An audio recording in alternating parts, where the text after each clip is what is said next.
Hello दोस्तों, एक बार फिर से आपका स्वागत है लर्निंग 24 इंडिया यूट्यूब चैनल पर। आज हम लोग फंडामेंटल ड्यूटीज़ के बारे में पढ़ेंगे कि हमारे संविधान में जो फंडामेंटल ड्यूटीज़ दिए हुए हैं, जो नागरिकों के लिए कुछ मूल कर्तव्य दिए गए हैं कि जिसका पालन सभी नागरिकों को करना चाहिए, ऐसा एक्सपेक्ट किया जाता है। तो मतलब संविधान ये कहता है कि नागरिकों को अधिकार के साथ साथ कुछ कर्तव्य भी होंगे। तो जो भी नागरिक हैं उनको इन कर्तव्यों का, इन ड्यूटीज़ का पालन करने की उनसे अपेक्षा की जाती है। तो शुरू करते हैं हम लोग इस टॉपिक को। अब इससे संबंधित जो भी कॉन्स्टिट्यूशनल प्रोविजंस हैं, हम सबसे पहले उसको देखते हैं। तो जो मूल कर्तव्य के बारे में बात की गई है, जो फंडामेंटल ड्यूटीज़ की बात की गई है, इसका प्रावधान संविधान के पार्ट 4A में दिया गया। आप ध्यान रखेंगे इसको कि 4A है ये। अब पार्ट 4 में क्या था? पार्ट 4 में हमने पढ़ा था DPSP को दिया गया है, और पार्ट 4A में फंडामेंटल ड्यूटीज़ के बारे में बात की गई है। और जो भी फंडामेंटल ड्यूटीज़ हैं उसके लिए एक ही आर्टिकल है, और वो आर्टिकल है 51A। तो जितने भी फंडामेंटल ड्यूटीज़ का प्रावधान किया गया है कॉन्स्टिट्यूशन में, वो सभी आर्टिकल 51A में दिया गया है, और उसके लिए पार्ट 4A की व्यवस्था की गई है। अब यहाँ पर यह ध्यान रखेंगे कि ये सभी फंडामेंटल ड्यूटीज़ सिर्फ़ और सिर्फ सिटीजन्स के लिए अप्लीकेबल है। किस पे अप्लीकेबल है? तो जो भी ये अप्लीकेबल है ये सिटीजन्स पे है, कि मतलब ये सिर्फ़ और सिर्फ सिटीजन्स के लिए। अब यहाँ पर एक चीज़ देखिए कि जितने भी कॉन्स्टिट्यूशन में जहाँ भी ABC इस तरह का कुछ भी दिखता है, नॉर्मली वह किसी न किसी अमेंडमेंट के थ्रू आया है। वो किसके थ्रू आया है? किसी न किसी अमेंडमेंट के थ्रू आया है। तो अब यहाँ पर यह ध्यान रखने वाली बात है कि जो फंडामेंटल ड्यूटीज़ की व्यवस्था की गई है, यह ओरिजिनल कॉन्स्टिट्यूशन में नहीं था। ओरिजिनली जब कॉन्स्टिट्यूशन बनाया गया था उस समय फंडामेंटल ड्यूटीज़ की व्यवस्था नहीं की गई थी। तो ये फिर आया कहाँ से? तो इसके लिए एक कमेटी बनी थी 1976 में, और वह कमेटी थी सरदार स्वर्ण सिंह कमेटी। तो जब हम अब थोड़ा हम लोग इसके बैकग्राउंड को समझते हैं कि इसकी ज़रूरत क्यों पड़ी थी। तो जैसा कि हम लोग जानते हैं कि 1975 में इंदिरा गांधी गवर्नमेंट ने देश में इमरजेंसी लगाई थी। तो देश में इंटरनल इमरजेंसी लगी 1975 में, और यह इमरजेंसी चली कब तक? 1977 तक। 2 साल तक इमरजेंसी रही थी। इस इमरजेंसी के दौरान ही यह फील किया गया कि नागरिकों के लिए कुछ मूल कर्तव्य होना चाहिए, कुछ ड्यूटीज़ होनी चाहिए। क्योंकि जब आप इमरजेंसी के बैकग्राउंड को पढ़ेंगे तो वहाँ पर ऐसा लगेगा कि कुछ ऐसी एक्टिविटीज़ थी सिटीजन्स की, जिसकी वजह से सरकार अस्थिर हो रही थी, और सरकार को ऐसा लग रहा था कि अगर कुछ कर्तव्य होंगे तो उसके आधार पर हम जो नागरिक हैं वो कुछ और ना कुछ ड्यूटीज़ फॉलो करेंगे, और इससे इस तरह की सिचुएशन क्रिएट नहीं होगी। हालांकि इस पे बहुत सारे विवाद हैं कि मतलब ज़रूरी था फंडामेंटल ड्यूटीज़ का प्रावधान लाना या नहीं था। क्या फंडामेंटल ड्यूटीज़ आने के कारण नहीं होने से इमरजेंसी लगानी पड़ी? तो इसके बहुत सारे बैकग्राउंड है, वो कभी और हम लोग देखेंगे। तो यहाँ पर फ़िलहाल ये जानिए कि जो इंटरनल इमरजेंसी लगाई गई 1975 में, उसी दौरान गवर्नमेंट को यह फील हुआ कि कुछ ड्यूटीज़ होने चाहिए नागरिकों के लिए। और इसी दौरान इमरजेंसी के ड्यूरेशन में ही, ध्यान रखिए कि इमरजेंसी 1975 से 77 तक 2 साल तक थी, और यह कमेटी कब बनी? 1976 में। तो 1976 में जब सरदार स्वर्ण सिंह कमेटी बनी, तो सरदार स्वर्ण सिंह कमेटी ने यह रिकमेंडेशन दिया कि नागरिकों के लिए कुछ फंडामेंटल ड्यूटीज़ होने चाहिए। और यहाँ एक चीज़ ध्यान रखने वाली बात है कि कमेटी ने सिर्फ और सिर्फ 8 फंडामेंटल ड्यूटीज़ के बारे में बात की। कमेटी ने ये कहा था कि 8 फंडामेंटल ड्यूटीज़ होने चाहिए नागरिकों के लिए। लेकिन जब बात इस चीज़ की आई कि सरकार क्या मानती है, तो सरकार 42nd कॉन्स्टिट्यूशनल अमेंडमेंट एक्ट लेके आई, और यह एक्ट 1976 का ही है। तो 1976 में ही सरकार 42nd अमेंडमेंट की कॉन्स्टिट्यूशन में, और इसके द्वारा 10 फंडामेंटल ड्यूटीज़ को ऐड किया गया। तो एट प्रेजेंट अगर बात करें कि कितने फंडामेंटल ड्यूटीज़ हैं, तो अभी 11 हैं, जबकि 1976 में कितने थे? तो 10। जबकि यहाँ आप ध्यान रखेंगे कि कमेटी ने कितनी सिफारिश की थी, रिकमेंडेशन कितना था कमेटी का? तो 8। तो कमेटी ने 8 रिकमेंड किया, लेकिन सरकार ने कितने लागू किए? 10। और अभी कितने हो गए? 11, क्योंकि बाद में जो है एक बढ़ गया। अब ये एक कब बढ़ा, तो ये बढ़ा 2002 ईस्वी में। 2002 ईस्वी में जब 86th अमेंडमेंट हुआ, 86th कॉन्स्टिट्यूशनल अमेंडमेंट हुआ, तो इसके तहत एक और फंडामेंटल ड्यूटी जोड़ दी गई, और वो थी जो एजुकेशन से रिलेटेड है, जो बच्चों के एजुकेशन से रिलेटेड है, कि 6 से 14 वर्ष तक के बच्चों को प्राइमरी शिक्षा दिलवाना जो है सभी पेरेंट्स का मूल अधिक कर्तव्य होगा कि वो अपने बच्चों को प्राइमरी एजुकेशन दिलवाए। तो प्राइमरी एजुकेशन दिलवाना ये जो 86th कॉन्स्टिट्यूशनल अमेंडमेंट एक्ट है, इसके तहत इसकी व्यवस्था की गई। तो अभी वर्तमान में 11 फंडामेंटल ड्यूटीज़ हैं, जबकि 1976 में 10 थे। अब यहाँ ध्यान रखिए कि कमेटी ने 8 कही, सरकार ने 10 मानी। अब यहाँ पर एक चीज़ और है, कमेटी ने 8 कही थी, लेकिन सरकार ने इस 10 में ये 8 के 8 नहीं माने थे, सरकार ने इसमें से सिर्फ 5 ही माने थे, 3 इसमें से नहीं माने गए थे।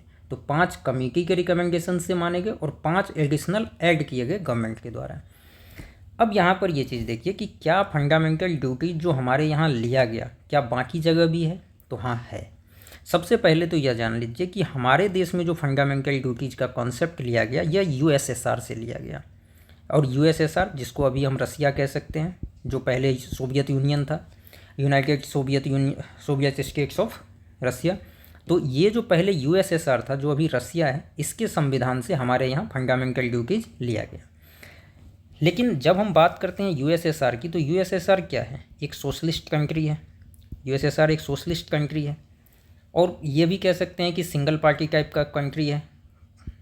जबकि अगर हम बात करें डेमोक्रेटिक कंट्री की, तो डेमोक्रेटिक कंट्री में सिर्फ और सिर्फ जापानीज कॉन्स्टिट्यूशन एक है पूरी दुनिया में।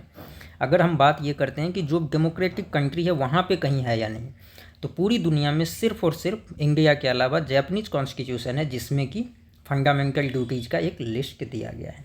तो यह भी आप ध्यान रखेंगे कि इंडिया में यूएसएसआर से लिया गया, जबकि पूरी दुनिया में अगर डेमोक्रेटिक कंट्री की बात करें तो सिर्फ जापान के कॉन्स्टिट्यूशन में है। लेकिन अगर हम सोशलिस्ट और बाकी टाइप के इसकी बात करें पॉलिटी की, तो वहाँ पर नॉर्मली देखा गया है ये चीज़। अब हम लोग आगे देखते हैं इसमें। तो इसमें अगला ये है कि जो भी फंडामेंटल ड्यूटीज है यह नॉन जस्टिसिएबल है। मतलब कोई व्यक्ति कोर्ट जाके ये नहीं कह सकता है कि कोई सिटीजन फंडामेंटल ड्यूटीज को फॉलो नहीं कर रहा है।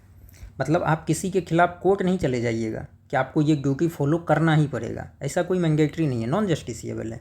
मतलब कोई भी इसके लिए कोर्ट नहीं जाएगा। अगर कोई वायलेशन भी हो रहा है तो इसके पीछे कोई लीगल सैंक्शन नहीं है। मतलब अगर कोई फंडामेंटल ड्यूटीज फॉलो नहीं कर रहा है तो ना तो उसके खिलाफ कोई केस करने चला जाएगा, कोर्ट चला जाएगा, या उसको कोई सज़ा हो जाए, ऐसा ज़रूरी नहीं है। हाँ, कुछ केस ऐसे हैं जिस पे अलग अलग एक्ट बने हुए हैं। अब जहाँ पे ऑलरेडी कोई एक्ट बना हुआ है और अगर उस एक्ट में पनिशमेंट की व्यवस्था है तो फिर तो पनिशमेंट मिलेगा। लेकिन अगर जहाँ पे नहीं है कोई एक्ट बना हुआ, या जहाँ पर किसी भी टाइप के पनिशमेंट का प्रावधान नहीं है, तो वहाँ किसी भी पनिशमेंट की कोई व्यवस्था नहीं है।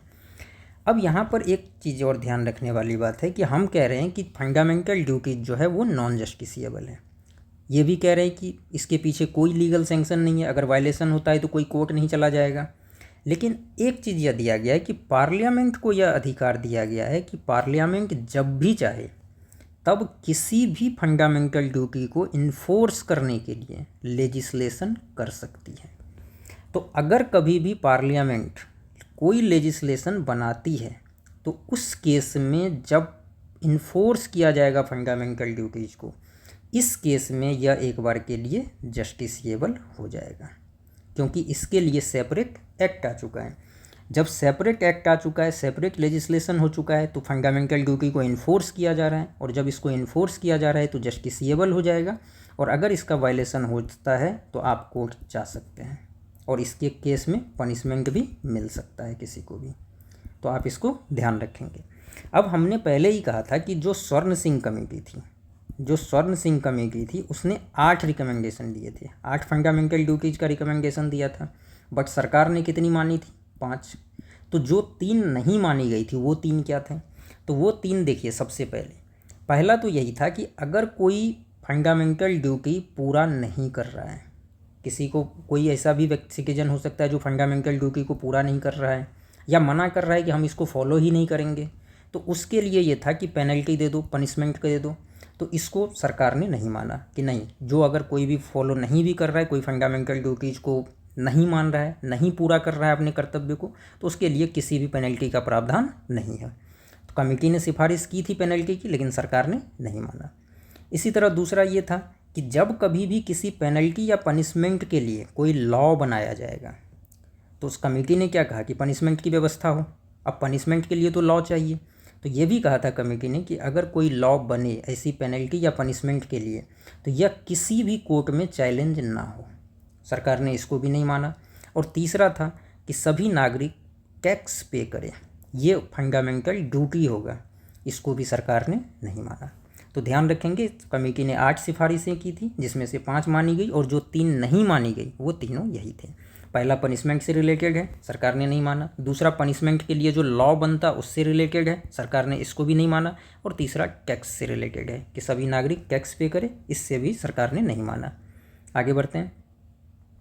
अब हम लोग एक एक करके जो भी फंडामेंटल ड्यूटीज़ हैं उसको देखते हैं। तो हमने पहले ही कहा कि टोटल जो फंडामेंटल ड्यूटीज़ हैं आज के डेट में वो 11 हैं।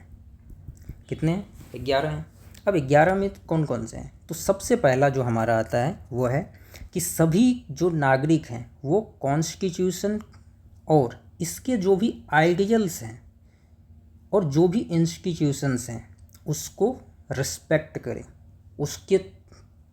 उसको रिस्पेक्ट करें। कॉन्स्टिट्यूशन में जो भी प्रावधान है उसके तहत चले, मतलब अगर कॉन्स्टिट्यूशन में जो भी लॉ दिए गए हैं उसका पालन करें। जितने भी आइडियल्स हैं कॉन्स्टिट्यूशन के या जितने भी हमारे इंस्टीट्यूशंस हैं उस सभी का रिस्पेक्ट करें।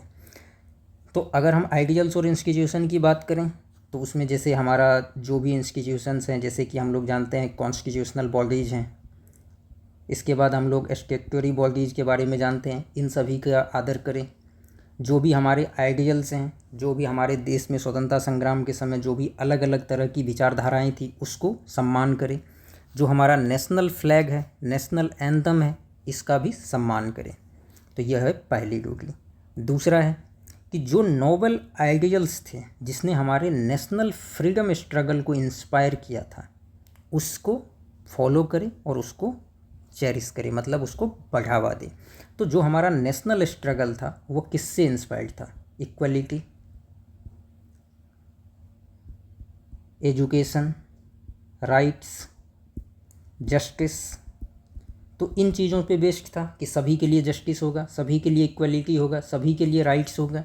तो ये जो नोबल आइडियल्स थे, और भी कई तरह के आइडियल्स हैं, इन सभी को फॉलो भी करें और उसको बढ़ावा भी दें। अब हम तीसरे की बात करते हैं। तो तीसरा है हमारा कि जो सॉवरेनिटी है हमारी, यूनिटी और इंटीग्रिटी है देश की, इसको प्रोटेक्ट भी करें और इसको अपहोल्ड करें।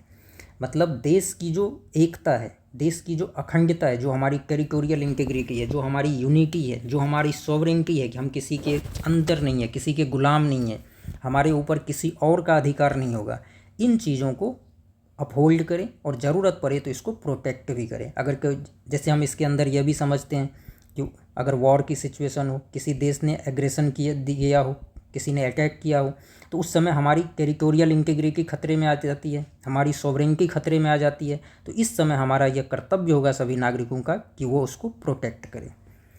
चौथे की बात करते हैं हम लोग। तो इसमें है कि जब कभी भी नेशनल सर्विस के लिए आपको बुलाया जाएगा तो आपको जाना पड़ेगा।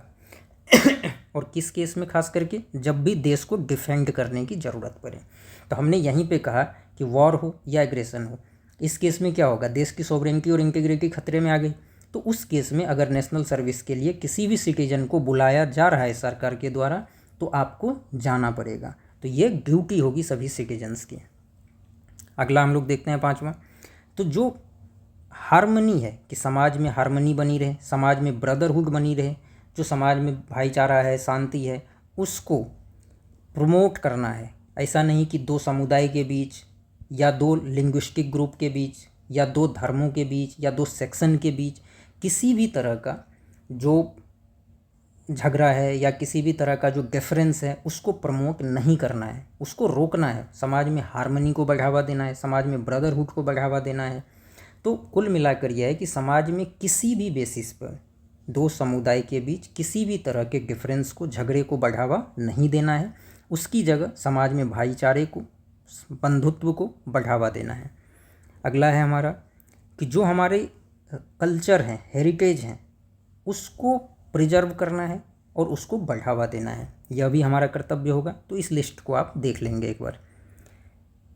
इसके बाद हमारा जैसे 6th है कि जो हमारा रिच हेरिटेज है कंट्री का, ये तो हो गया।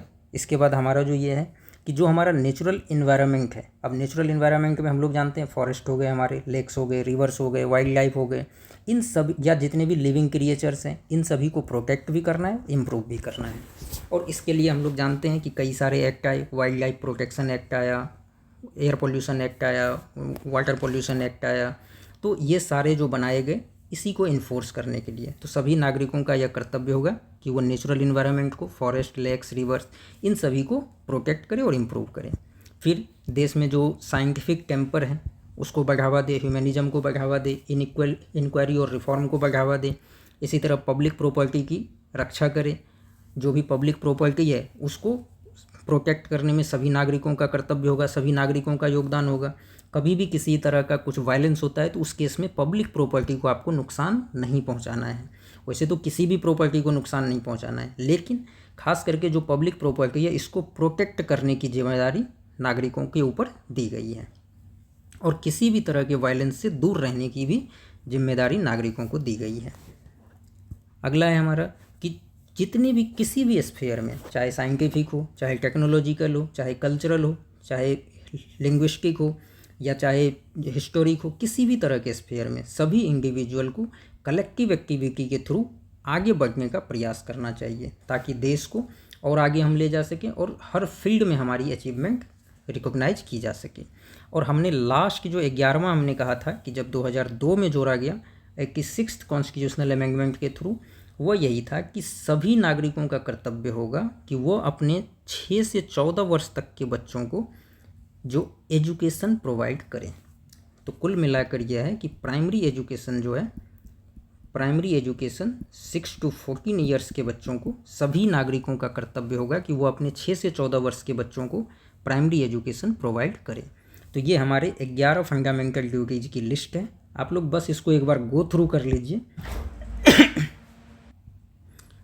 तो इस लिस्ट को सिर्फ एक बार गो थ्रू कर लीजिएगा, और इसमें खास करके बस ये जो लास्ट है कि 6 to 14 ईयर्स एज वाले बच्चों को, इसका आप ध्यान रखेंगे कि 86th अमेंडमेंट था और इसमें 6 से 14 वर्ष तक के बच्चों को प्राइमरी एजुकेशन देना जो है वो फंडामेंटल ड्यूटीज़ बना दिया गया है। तो इसको बस याद रखिएगा, बाकी देख लीजिएगा। अब हमने ये कहा था कि पार्लियामेंट लॉ बना सकती है इन्फोर्स करने के लिए, वैसे तो जस्टिसिएबल नहीं है, लेकिन अगर पार्लियामेंट लॉ बना दे तब तो जस्टिसिएबल हो जाएगी। और पार्लियामेंट ने इसके लिए कई सारे लॉ बनाए हैं। जैसे हमने कहा था कि नेशनल फ्लैग, नेशनल एंथम, इसको आपको ऑनर देना है, तो इसके लिए पार्लियामेंट ने बना रखा है prevention of insult to national honour act 1971। इसी तरह कई सारे क्रिमिनल लॉज बने हुए हैं, जिसमें अगर दो ग्रुप के बीच लैंग्वेज के बेसिस पे, रेस के बेसिस पे, बर्थ के बेसिस पे, रिलीजन के बेसिस पे, अगर किसी भी बेसिस पे अगर आप झगड़ा झंझट या डिफरेंस को बढ़ावा दे रहे हैं तो उसके लिए पनिशमेंट दिया जा सकता है। इसी तरह protection of civil right act 1955 सरकार ने बनाई, इंडियन पीनल कोड बनाया, वाइल्ड लाइफ प्रोटेक्शन एक्ट 1972 आया, फॉरेस्ट कंजर्वेशन एक्ट 1980 आया। हमने कहा था कि जो इन्वायरमेंट है हमारा उसको प्रोटेक्ट करना सभी नागरिकों का कर्तव्य होगा, तो इसको इन्फोर्स करने के लिए सरकार ने wild life protection act 1972 enact किया पार्लियामेंट ने, फॉरेस्ट कंजर्वेशन एक्ट 1980 इनेक्ट किया, और इसी तरह से और भी कई सारे एक्ट हैं जो अलग अलग फंडामेंटल ड्यूटीज़ को इन्फोर्स करती है। तो जब एक्ट आ गया तब वो क्या हो गया, जस्टिसिएबल, क्योंकि अगर इसके बाद भी आप इसको फॉलो नहीं कर रहे हैं तो आपके खिलाफ एक्शन लिया जा सकता है, आपको पनिश किया जा सकता है। जैसे वाइल्ड लाइफ प्रोटेक्शन एक्ट के तहत क्या है कि कुछ ऐसे जानवर हैं जिसका आप शिकार नहीं कर सकते, आप उसको मार नहीं सकते हैं, और अगर कोई व्यक्ति इसमें इन्वॉल्व मिलता है, उसको मारता है या उसको अवैध तरीके से व्यापार करता है उसका, तो उसके लिए सज़ा का प्रावधान है, तो वो जस्टिसिएबल हो गया। तो दोस्तों आज के लिए इतना ही, और ये हमारे फंडामेंटल ड्यूटीज़ का एक लेक्चर में कंप्लीट हो गया। अगले लेक्चर से हम लोग अगला टॉपिक शुरू करेंगे। धन्यवाद दोस्तों।